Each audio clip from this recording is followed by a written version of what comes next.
چه دەسەڵاتی لێبوردنی تایبەتی هەیە بۆچی شێروان شێروانی ناگرێتەوە؟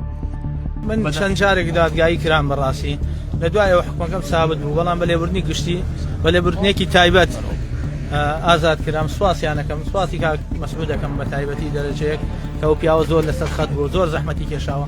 ڕۆژی 14 کانونی یەکەمی 2025 مامۆستایەکی ئاینی بە لێبوردنی تایبەتی سەرۆکی هەرێمی کوردستان ئازاد کرا، بەڵام شێروان شێروانی و ژمارەیەک بەندکراوی دیکە هەرچەندە داوای ئازادکردنیان کراوە لێبوردنی تایبەت نایانگرێتەوە. ڕۆژنامەنووس شێروان شێروانی دوو جار دوای تەواوکردنی ماوەی سزاکەی ماوەی حکومەکەی بۆ نوێکراوەتەوە و زیاتر لە 5 ساڵە لە زیندانە، بەڵام سۆران تەوحیدی حکومەکەی تەواو نەکرد، هەرچەندە لە ڕووی یاساییەوە سۆران تەوحیدی مادە یاساییەکەی قورسترا بەڵام ئازاد کرا و شێروان شێروانیش حکومەکەی لە زیندان تەواو دەکات. دوای چەند مانجێک لە دەستگیرکردنیان دادگای تاوانی هەولێر لە 16 2021 بە تۆمەتی تێکدانی ئاسایشی نیشتیمانی هەرێک لە شێروان شێروانی، ئەیاز کەرەم، گەودار محەممەد ئەمین، هاریوان ئیسا و شڤان سەعیدی بەیەکی 6 ساڵ زیندانیکردن سزادا.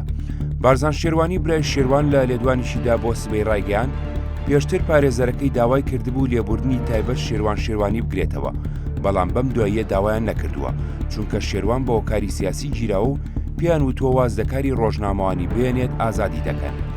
لەلایەن خۆیەوە مونایاقوو سەرۆکی دەستەی سربەخۆی مافی مرۆڤ بە سبەی ڕاگەیان لێبوردنی تایبەت لە دەسەڵاتی سەرۆکایەتی هەرێمە وەک دەستە هیچ دەسەڵاتێکی لەو بارەدا نییە، وتیشی ئەگەر کە سوکاری یان پارێزەرەکەی بێن پێشنیاز بکەن دەتوانین داواکاریەکەیان بەرز بکەینەوە، بەڵام دەسەڵاتی ئەوەمان نییە خۆمان داوای لێبوردنی تایبەت بۆ هیچ کەس بکەین نەخۆشەکان نەبێت کە نزیکەی ساڵێکە لیژنێک پێگەێنراوە و داوای ئازادکردنیان دەکرێت.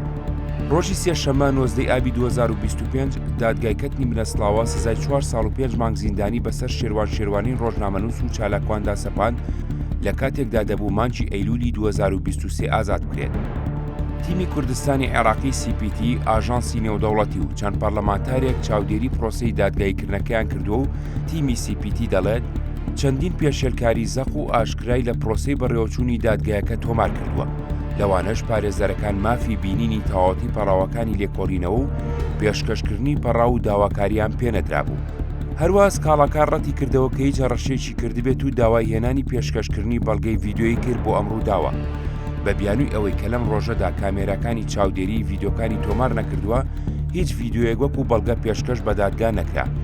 وەگەڵ ڕێکخراو ئەمریکیە دەڵێت کۆمەڵێک پۆستی تۆڕە کۆمەڵایەتیەکان وەکو بەڵگە پێشکەش کرابوون کە سکاڵاکار ئاماژەی بۆدا سوکایەتی پێکراوە و ناوی زڕێنراوە، بەڵام کاتی بڵاوبوونەوەی ڤیدیۆکان کە دەگەڕێتەوە بۆ ساڵەکانی 2022-2023 شێروان شێروانی لە زینداندا بووە. هەمیشە ڕۆژنامەنووس تایبەت لە زۆنی زەر هەست دەکە کە قەزیە ئەچێتە مەحکەمە وەکو تۆڵەیەکی سیاسی سەیرەکە، هەمیشە بارگاویە بە سیاسی بۆ پێیەکە حاکمەکانیش تەنانەت بە ئیمزای سەرۆک حەزب یان لایەنێکی حزبیەوە دادەنرێ.